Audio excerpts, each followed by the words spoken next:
Mummy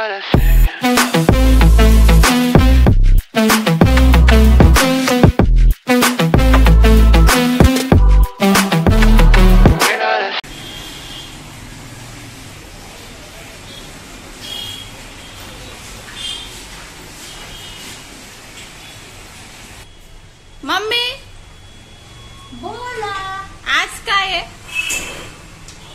आज काय नाही. तुला काहीतरी खायचंय ना? हो, काय खायचंय? काहीतरी बनव ना. गुलू गुलू करणारी, गुलू गुलू करणारी. म्हणजे आज गुलू गुलू करणार आहे. गुलगुले करू मला? कर. करणार? हो. मग चला. कुठे चालू? अगं करायचं मला. कुठे चालायचं? मग चल, तुम्हाला फिरायला घेऊन चल. ठीक आहे, चल बनव आता रेसिपी लवकर. नाही, आपण फिरायला जाऊया. का गुलू गुलू खायचे? हा, चल पटकन बनव. गुलू गुलू? हो. बर, मग करूया का? हो. चला. गुलगुले करताना बघा, आता आपलं 1 वाटी किंवा 1.5 वाटी गव्हाचं पीठ आहे. त्याच्याकरता हा गुळ आहे ना, असा जर टाकला ना पाण्यामध्ये तर हे कसं लवकर वितळत नाही. म्हणून आपण हा चाकूने हे असं असं करून घ्यायचं. म्हणजे कसं पट करून ह्याचं पाणी होतं. पाण्यामध्ये टाकल्याने विरघळतो आणि आपला वेळही वाचतो. नमस्कार, मी मंदाच्या रसोईमध्ये तुम्हा सर्वांचं स्वागत. आज आपण करणार आहे गुलगुले. आपण म्हणजे मी करणार आहे, तुम्ही बघायचं. तर बघा, गुलगुल्यासाठी साहित्य घेतलेलं आहे मी. ही 1 वाटी गव्हाचं पीठ आहे. 1 वाटी, वाटीला म्हणजे कमी आहे, गूळ. आणि हे 1च चमचा हे खोबऱ्याचे काप घेतलेले आहेत. असे पातळ कापून घ्यायचे. आणि मसाल्यातला बारीक चमचा जो असतो ना, तो 1 चमचा बडीशोप आणि हे 2 वेलची हिरवी. आता मी तुम्हाला प्रमाण सांगते बघा. ही कशी बघा, आता तुम्हाला मी सांगते. ही बघा, ही वाटी मोठी आहे, ही वाटी लहान आहे. तर हे बघा, एवढी मोठी वाटी असेल ना तर याच्यापेक्षा बारीक वाटी गुळ घ्यायचा. आणि एवढ्याला फक्त 1च चमचा हे खोबऱ्याचे काप घ्यायचे. बघा, हे असे पातळ कापून. 2च वेलची आणि एवढी बडीशोप. तर चला आपण आता गुलगुले करूया. पहिल्यांदा आपण बघा, गुळ कधी पण ना गुळाचे खडे नाही घ्यायचे. खडा असेल ना तर त्याला चाकूने कापून घ्यायचा. जसं मी तुम्हाला दाखवलं ना, चाकूने कापून घ्यायचं, तसं मी हे चाकूने कापून घेतलं. म्हणजे कसं माहितीये का, आपला वेळ वाचतो. आता लगेच याच्यामध्ये पाणी टाकायचं. आता ह्या पाण्यामध्ये हा लगेच आपलं ह्याचं गुळाचं पाणी होणार. आता हे पाणी होईपर्यंत आपण हे पुढची प्रोसेस तुम्हाला दाखवते. आता हे आपण पीठ घ्यायचं, एका पातेल्यात टाकायचं.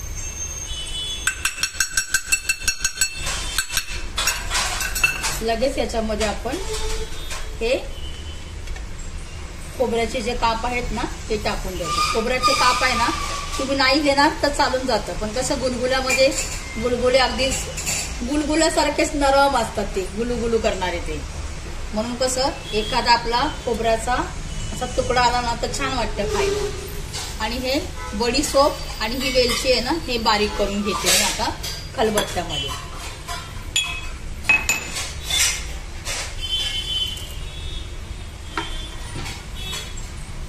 असं जाडसरच वाटून घ्यायचं बरं का.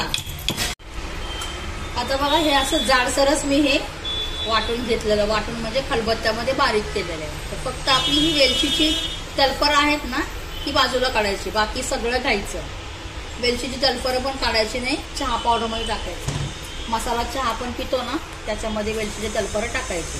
आता हे सर्व त्याच्यामध्ये टाकून घ्यायचं. लगेच आता आपण हे गुळाचं पाणी बघूया. बघा, झालं की नाही पट करून हे गुळाचं पाणी असं किसल्यामुळे.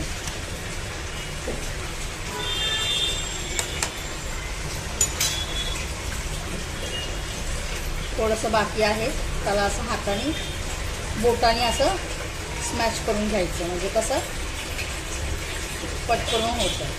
नाही तर 1-5-10 मिनिटं गुळ असं किसून जरी पाण्यात ठेवलं ना तरी हे असंही करायची गरज लागत नाही. पण मला कसा वेळ नसल्यामुळे मी हे तुम्हाला दाखवते पट करून. गुळाचं पाणी छान मी करून घेतलेलं आहे. आता आपण ह्या मिश्रणामध्ये गुळाचं पाणी टाकायचं. लागेल तसं टाकायचं बरं का, एकदम सर्व टाकायचं नाही. कारण गुलगुल्याचं पीठ कसं जास्त पातळ करायचं नाही. पातळ केल्याने काय होतं माहिती का, गुलगुले तेलात सोडताना असे त्याचं पूर्ण गोल होत नाहीत, तेलामध्ये फुटतात. म्हणून लागेल तसंच हे पाणी घ्यायचं गुळाचं. जसं आपण गोल भजी करतो ना, गोल भज्याला कसं आपण ते पाणी टाकतो लागेल तसंच यालाही लागेल तसंच घ्यायचं. आता बघा ह्याला पाणी कमी पडलेलं आहे, टाकून घ्यायचं. गुळाचं पाणी संपलं तरीही पातळ झालं नाही तर वरून साधं पाणी टाकू शकता, पण जसं लागेल तसंच. एकदम पाणी टाकल्याने काय होतं, पातळ झालं तर मग तुम्हाला परत गुळाचं प्रमाण, प्रत्येकीचं प्रमाण वाढवावं लागेल. पिठाचं, गुळाचं, बडीशोप, वेलची, हे सगळं. हे बघा असं लागेल तसंच घ्यायचं. कधी चमच्यानी करून झालं ना की नंतर ह्याला एक जीव करायचा आपल्या हाताच्या बोटाने. आता बघा हे चमच्याने झालेलं आहे सगळं काही मिश्रण करून. आता मी तुम्हाला हाताने करून दाखवते.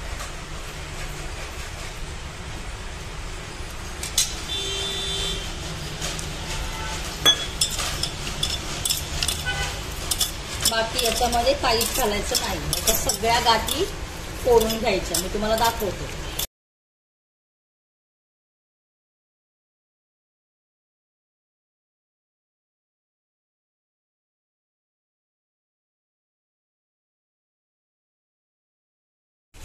आता बघा गॅसवर कढई ठेवायची, कढई छान तापून द्यायची. आता माझी कढई तापलेली आहे, त्याच्यामध्ये आता आपण तेल ओतून घ्यायचं. गुलगुले करताना, भजे करताना तेलाचं प्रमाण थोडं जास्तच ठेवायचं, नाही तर काय होतं माहिती आहे का, सगळं तळाला चिटकतं.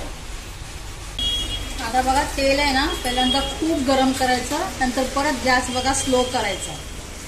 पहिल्यांदा गरम, खूप गरम, नंतर स्लो करायचा आणि मग हे गुलगुले सोडायचे. बघा हे मी पीठ भिजवलं ना, म्हणजे सगळं काही एकत्र करून आहे ना 5 ते 7 मिनिटं मी असंच ठेवलेलं. आता ह्याचे गुलगुले करायचे. आता आपण गुलगुले सोडून घ्यायचे. हातानेच गुलगुले करा.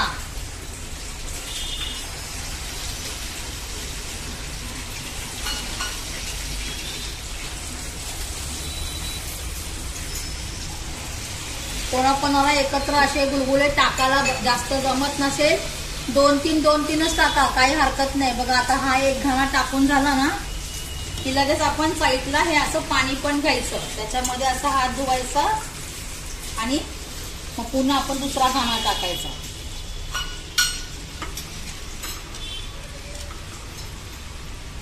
खूप कमी वेळामध्ये आणि खूप छान हे लागतं बरं का. मी दाखवलं तर करून खावा.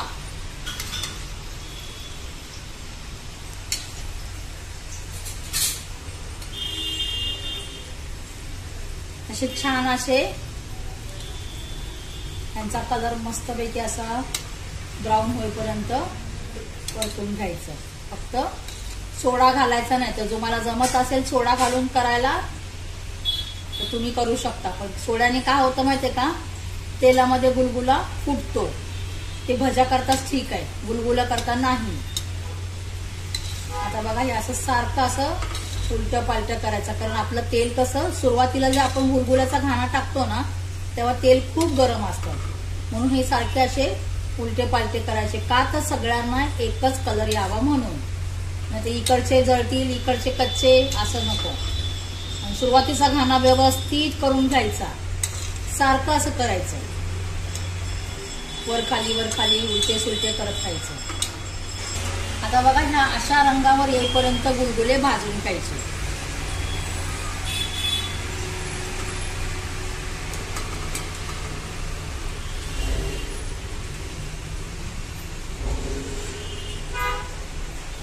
हे असे मी पूर्ण गुलगुले करणार आहे. आता बघा तुम्हाला एक प्रश्न करायचा, मला त्या प्रश्नांचं उत्तर द्या. मी इथे स्वयंपाक करत असते आणि हे जे माझं आहे ना, हे माझं घर नाहीये, ही माझी टिफिन सर्व्हिस आहे. कोणी कमेंट्स करतं की एका बाईने कमेंट्स केलेले. मी कोणाला बाई बोलत नाही, मी प्रत्येकांना मान सन्मान देते. आमच्याकडे ज्या चपाती भाकरी करणाऱ्या ताई आहेत ना त्यांनाही आम्ही कधी बाई बोलत नाही. आता प्रत्येकांना इज्जत, जो आपण समोरच्यांना इज्जत देणार ना तर तिथूनही आपल्याला इज्जतच मिळणार. पण त्या बाईने मला कमेंट्स केलेली की तो चष्मा आहे ना डोक्यावरचा तो किती घाण दिसतो. तर तुम्ही सांगा मला या चष्म्यामध्ये काय आहे घाण बोलण्यासारखं. आणि माझी ही टिफिन सर्व्हिस असल्यामुळे हा चष्मा आहे ना मला नेहमी इथेच ठेवावं लागतं. का तर माहितीये का, मी स्वयंपाक करते. स्वयंपाक करताना स्वयंपाकामध्ये काही कसपट आलं, काही आलं ते बघावं लागतं. कारण का मला चष्मा लागलेला आहे. तो कसा इकडे तिकडे ठेवला की बघा, तर माझा कुठेही चष्मा ना, मला एक चष्मा माझा पुढे जातो ना, तो पटकन लवकर भेटत नाही. म्हणून ते मला हॅबिट झालेली आहे की चष्मा असा डोक्यावरच ठेवायचा. पटकरून बघा, आता फॉर एक्झाम्पल आता हे गुलगुले करायला घेतलं मी आणि काही तसं वाटलं मला, मी पटकरून कसं माहितीये का, हे बघा हे असं असतो ना, मी लगेच अशी करते. मग याच्यामध्ये घाणपणा काय आला सांगा बरं. हा, किती घाण चष्मा आहे तो, बाई पहिला काढ. ती बाई अशी बोललेली आहे. तर तुम्हाला कसं वाटतं सांगा. एखादं काहीतरी करतोय, काहीतरी दाखवतो, त्याला बघा ना तुम्ही, ना की त्याच्या चुका काढा. चुका पण काढा ना, पण काहीतरी चुकाला महत्व असेल तरच चुका काढा. फालतू गोष्टीवरती काय चुका काढायची हो. मला असं आवडत नाही. माहिती का, आमच्या मी ताईंना सुद्धा मी कधी असं वाईट म्हणजे बोलत नाही. ताईंनी स्वतः सांगावं की ताईंना आम्ही कधी वाईट बोलतो का. ताईंना आम्ही बाई ते कधी बोलत नाही. आमच्या टिफिन सर्व्हिस मधले एक सदस्यच आहेत, ते आमच्या बरोबरीलाच आहेत. कोणाला असं बोलायचं नाही ना, वाईट वाटतं. कोणाला समजत नाही. कोणी बोलतो तुमची घर आहे का. आता हे घर दिसतं का सांगा बरं. ही माझी टिफिन सर्व्हिस आहे. त्याच्यामुळे कसं माहितीये का, बोलताना जरा विचार करून बोलत जावा. चांगले बोलताना बऱ्याच ताई दादा खूप मला छान कमेंट्स येतात. पण असे एक दोन जे असतात ना, त्यांचं जीवाला लागतं हो. समोरचे पण माणूसच आहेत, जनावर नाहीये. त्यांनाही भावना आहेत. त्याच्यामुळे त्यांच्या भावनांचा विचार करून तुम्ही कमेंट्स करा. जर तुम्हाला आमच्या बघायचं नसेल ना व्हिडिओ, स्किप करा ना, पुढे जावा दुसऱ्यांचे व्हिडिओ बघायला. पण असे कमेंट्स करू नका. चष्मा घाण आहे, याच्यामध्ये काय आहे सांगा मला चष्म्यामध्ये घाण वाटायला. कोणी बोलतं तुमचं असंच आहे, तुमचं तसंच आहे. म्हणजे 75% कमेंट्स मला खूप छान आलेले आहेत ताईंच्या दादांच्या. पण 25% ना बऱ्याच कमेंट्स आहेत की तुम्हाला मी रोज तुम्हाला मी दाखवणार. कारण कसं माहितीये का, दिवसभर मी इथे टिफिन सर्व्हिस मध्ये असते. आमच्या ताई सकाळी 8:30ला येतात, मी 10 वाजता येते. 10 वाजता आले की पहिला एक व्हिडिओ करते किंवा शॉर्ट्स असेल ते करते आणि नंतर मग पुढची जी कामं.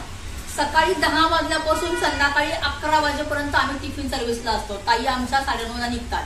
पण निघताना ताई सगळ्या करून जातात. माहितीये का, चपाती भाकरी असतात ना, त्या सगळ्या करून निघतात. मग पुढचं जे काय असेल ना ते मी करते. पण मला 11 वाजतात इथे टिफिन सर्व्हिसमध्ये. माहितीये का, एवढा वेळ नसतो आम्हाला हे करायचं ते करायचं. तरी पण आम्ही ना, आम्हाला जे तुम्ही इथे या आणि इथे येऊन बघा आमची टिफिन सर्व्हिस कशी आहे ते. प्रत्यक्ष डोळ्यांमधून बघण्यामध्ये आणि मोबाईल मधून बघण्यामध्ये ना खूप फरक असतो. इथे या आणि मला कुठली घाण दाखवा, मग मी तुम्ही जे बोलाल ते मी हारून जाते. आता हे तेल वगैरे, आता एवढा मोठा स्वयंपाक होतो म्हटल्यावरती थोडंफार तेल उडणारच आहे की नाही सांगा. काही ताई बोलल्या की ताई तुम्ही टाईल्स वगैरे लावून द्या. तर टाईल्स वगैरे लावायची काही गरज नाही, मी वॉलपेपर लावणार आहे. पण थोडासा वेळ द्या मला. आणि हे माझं स्वतःचं नाही, हे आमचं भाड्याचं आहे आणि हे माझं घर पण नाहीये. माझं घर दुसरं आहे. इथे आमचं टिफिन सर्व्हिस चालतं. कोणी म्हणतं मोरी बघा. आता त्या मोरीमध्ये तर आम्ही आंघोळ करत नाही, तिथे आमची भांडी घासले जातात. आम्ही घरातूनच आंघोळ करून येतो. बरं, जास्त काही मी बोलत नाही, रोजच बोलणार आहे. कारण का मला माहितीये का, मी सकाळी 10 वाजल्यापासून रात्री 11 वाजेपर्यंत मी टिफिन सर्व्हिस मध्ये असते. आणि मग 11ला सर्व इथे आवरून वगैरे झाल्याच्या नंतर मी 11:30 पर्यंत माझ्या घरी जाते. घरी गेल्या दिवसभर आमचं हे जेवण करणं, जेवण वाढणं, जेवण करणं, जेवण वाढणं, ते बघून सगळं आम्हाला ना भूक पण लागत नाही. त्याच्यामुळे आम्हाला रात्रीचे 12:30-1 वाजतात रोजचे जेवायला. आणि तिथून पुढे मी कमेंट्स पण बघते. कोणाच्या ताईंच्या दादांच्या कमेंट्स आल्या असेल ना, चांगल्या कमेंट्स असतील ना, त्यांना मी उत्तर देते, रिप्लाय पण देते. वाईट कमेंट असेल ना, त्यांनाही दिलेलं आहे, तुम्ही चेक करू शकता. पण त्यांना पण मी ना इज्जतीने मानसन्मानाने दिलेलं आहे की बाई त्याच्यामध्ये काय घाण आहे सांगा. मला जास्त करून घटलं काय माहितीये का, हा चष्मा. आता ह्याच्यामध्ये घाण काय आहे सांगा. घरामध्ये बसून उगाच आपल्या बेडवर पसरून काही पण कमेंट्स करायची नाही. मी अशी कोणाला वाईट बोलत नाही, पण आज हे मला बोलणं मजबूर झाले मी. कारण कधी काय होतं माहितीये का, कमेंट्सला रिप्लाय द्यायला मला वेळ नसतो. मग आता मी काय करणार माहितीये का, व्हिडिओमध्ये तुम्हाला रिप्लाय देणार. बरं चला, भरपूर काय बोलणं झालेलं आहे. आपला एक घाणा झालेला आहे गुलगुल्याचा. आता हा दुसरा घाणा सोडून घेऊ.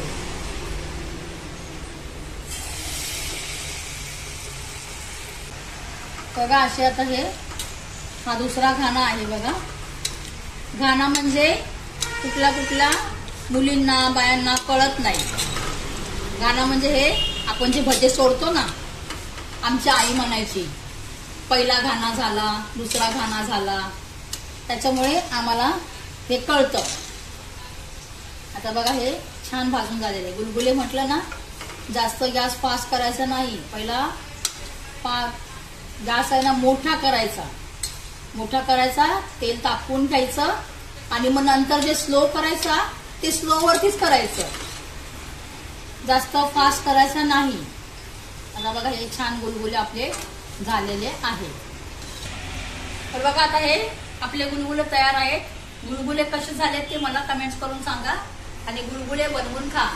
तोपर्यंत आता नमस्कार, भेटूया उद्याच्या व्हिडिओमध्ये. व्हिडिओ आवडला असेल तर लाईक करा, शेअर करा आणि सबस्क्राईब करा बरं का, विसरू नका.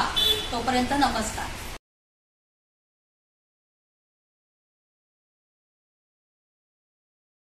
That I don't wanna play, so don't say you need me when I walk away.